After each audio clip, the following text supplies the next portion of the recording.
Morning to all of you और स्वागत है आप सबका हमारे चैनल में। आज हम डिस्कस करने वाले हैं the most hottest topic right now for the bankers which is 5 days banking non implementation. भाई 5 डेज बैंकिंग अभी तक इम्प्लीमेंट क्यों नहीं हो रही है? इतने अरसे से bankers are trying hard for its implementation but it is yet not been implemented. Every now and then strikes होती हैं, डिस्कशंस होती हैं, मीटिंग्स होती हैं, बट कोई भी फाइनल कंक्लूजन जो है उस पर जो हमारी गवर्नमेंट है वो नहीं पहुंच पाती है।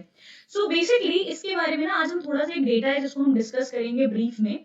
उससे पहले ना एक स्टेटमेंट है which is a very common statement for the bankers which is like कि public sector banks in India are the loss making institutions. कमाते ही नहीं है कुछ, पहली बात। दूसरी बात, सारे टाइम लंच पे ही रहते हैं। बट क्या ये रियली में एक फैक्ट है? क्या एक्चुअली में पब्लिक सेक्टर बैंक्स इंडिया के अंदर है जो लॉस मेकिंग इंस्टीट्यूशंस है? आइए देखते हैं। There is this figure in front of you which tells about the net profit that has been attained by the public sector banks in India in the last 3 financial years. सबसे पहले आप सबसे बड़े market player को देखिए, state bank of India.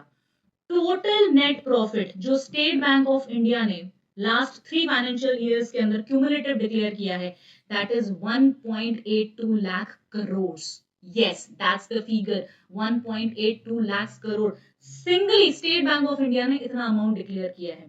इसके बाद अगर अपन बाकी बिग प्लेयर्स देखें and even if we combine all the public sector banks together, तो क्यूमुलेटिव 2.27 लाख करोड़ के आसपास बाकी सब ने भी लास्ट 3 इयर्स के अंदर डिक्लेयर किया है। So there is hardly a bank which is not posting the profit. तो देखिए इन फिगर्स से ना ये बात तो कंफर्म है that public sector banks in India are not the loss making institutions.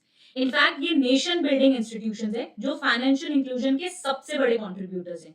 और ये जो प्रॉफिट्स आए हैं वो आए भी तो बैंकर्स की दिन रात मेहनत से ही है ना।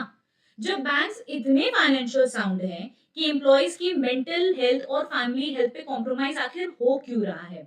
देखिए, अगर बैंक्स प्रॉफिट बना रहे हैं तो 5 डेज बैंकिंग अभी तक आ क्यों नहीं रही है? 24/7 डिजिटल का जमाना है, बैंकर्स का 2 दिन का रेस्ट भी डिजर्व नहीं करते हैं। अगर ये सब चीजें फैक्ट्स हैं तो फिर 5 डेज बैंकिंग डिले क्यों हो रही है?